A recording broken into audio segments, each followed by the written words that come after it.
Everyone, তোমাদের সবাইকে অনেক অনেক স্বাগত জানাই আমার একটা নতুন ব্লগে। আর আজকে আমি রেডি হয়ে বেরিয়ে পড়েছিলাম ডুরান্ট কাপের সেমিফিনালে দেখতে যাওয়ার জন্য, যেটা হচ্ছিল ডায়মন্ড হারবার ক্লাব আর ইস্ট বেঙ্গল ক্লাবের মধ্যে। আমি কোনো ফুটবল ক্লাবেরই তেমন একটা ফ্যান নই, কিন্তু আজকে আমি পৌঁছে গেছিলাম ডায়মন্ড হারবার এফসির জন্য, কারণ ওই টিমে আমার দাদা আছে। আর স্টেডিয়ামটা খুব সুন্দর লাগছিল, আমার বেশ লাইট দেওয়া ছিল, কিন্তু আমি যতক্ষণে পৌঁছেছি ততক্ষণে খেলা শুরু হয়ে গেছিলো। আমি একটু লেটে পৌঁছেছি।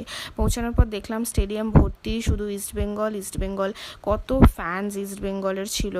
আর খেলা যখন শুরু হলো তখন 0-0 ছিল, তারপরে স্কোর হয়ে গেল 1-1। আর আমি ভাবছিলাম যে কি হবে ভাবতে ভাবতে আমি একটু চিড়ে খেয়ে নিলাম। তারপরে স্কোর হয়ে গেল 2-1 আর ডায়মন্ড হারবার এফসি জিতে গেল। আমার খুব ইচ্ছা ছিল ওখানে লাফানোর, কিন্তু তারপর ভাবলাম না, আমি এখান থেকে বেরিয়ে পড়ি, কারণ ইস্ট বেঙ্গলের ফ্যান আশেপাশে ভর্তি আছে, একটাও মার মাটিতে পড়বে না। যখন বাইরে বেরালাম দেখলাম কত লোক সব বেরাচ্ছে বাড়ি যাওয়ার জন্য।